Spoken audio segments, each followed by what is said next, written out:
Halo teman-teman semua. Hari ini gue akan coba membahas tentang pertandingan Indonesia melawan Vietnam kemarin, di mana Indonesia itu harus mengalami kekalahan telak, yaitu 3-0 dari Vietnam di Stadion Pakansari, Bogor. Indonesia sendiri itu menerapkan formasi 3-4-3, di mana kipernya itu adalah Nadeo, kemudian 3 backnya itu adalah Shane Patinama, Jordi Amat dan juga Rizky Ridho. Kemudian 4 pemain tengahnya itu di sebelah kiri itu ada Doni Tri Pamungkas, kemudian di tengahnya ada Ivar Jenner dan juga Mark Klok. Kemudian di sisi kanan itu ada Eliano Reinders. Kemudian untuk 3 pemain depan itu ada Tom Haye untuk di sisi kirinya, kemudian Ragnar Ortmangun ditempatkan di sisi kanan, dan di tengah itu ada Mitchell Baker. 3-4-3 yang diterapkan oleh coach John Hartman ini bukan ke arah long ball counter ataupun defense counter, tetapi lebih ke possession game atau possession football, di mana dilakukan tiki taka dengan menggunakan formasi. Biasanya kalau coach John Hartman itu membentuk segitiga untuk sampai kepada final third, atau kalau dalam uh, pertandingan kali ini itu akan diterapkan untuk sampai kepada sisi sayap dan kemudian akan melakukan crossing ke dalam kotak penalti. Kemudian untuk Vietnam itu menggunakan formasi yang sama, yaitu 3-4-3 juga, tetapi Vietnam itu lebih ke arah long ball counter atau defense counter, atau bisa dibilang juga dengan menerapkan low block, dan melakukan penguncian terhadap tiap pergerakan, baik dari sisi kiri maupun sisi kanan penyerangan Indonesia. Kalau sisi kiri itu Tom Haye, di mana Tom Haye juga merupakan pemain kunci daripada aliran bola timnas Indonesia. Kemudian mengunci Eliano atau yang berada di sisi kanan supaya tidak bisa bergerak bebas dan melakukan crossing dalam kotak penalti. Kemudian poin plusnya dari Vietnam juga adalah ketika Vietnam itu hilang bola, mereka akan melakukan pressing ketat terhadap pemain Indonesia tersebut, sehingga aliran bola yang dilakukan oleh Indonesia itu tidak bisa berjalan dengan baik. Untuk babak pertama sendiri, menurut pandangan gue adalah pemain tengah sering out of position, sehingga tercipta ruang kosong yang memudahkan Vietnam untuk melakukan counter. Terlebihnya dari sisi kanan, yaitu dimana Eliano ketika melakukan penyerangan itu posisinya itu kosong, sehingga Rizky Ridho mau tidak mau harus membantu backup posisi tersebut. Jadi posisi Rizky Ridho yang ditinggalkan tersebut itu tidak ada yang membackup, sehingga karena pemain tengahnya itu kayak Marklock dan juga Ivar Jenner itu telat untuk mundur, sehingga bisa dieksploitasi oleh pemain Vietnam dengan mudah. Dan untuk gol pertama dan juga gol kedua itu banyak tercipta dari sisi kanan pertahanan Indonesia.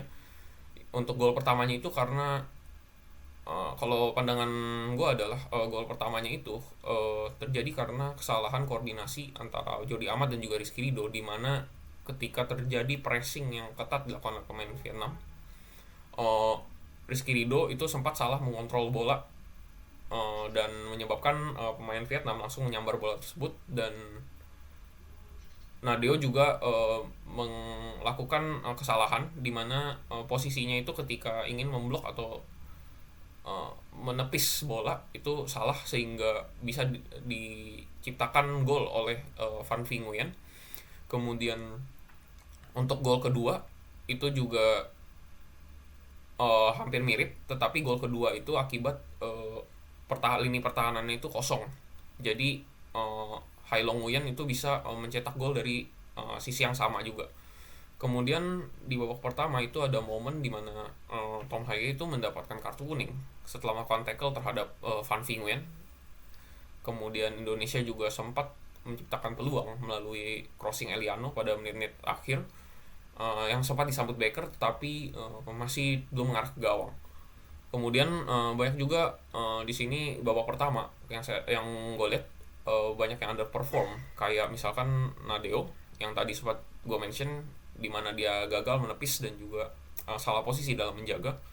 Kemudian komunikasi antar tim juga sangat kurang di babak pertama, jadi masih terburu-buru dan tidak terkoordinasi dengan baik. Kemudian Ragnar ketika melakukan penyerangan itu sering yang namanya hilang bola. Kemudian ketika masuk babak kedua, pada awal-awal uh, permainan itu Coach John masih tetap menerapkan formasi 3-4-3 dan belum ada pergantian sama sekali.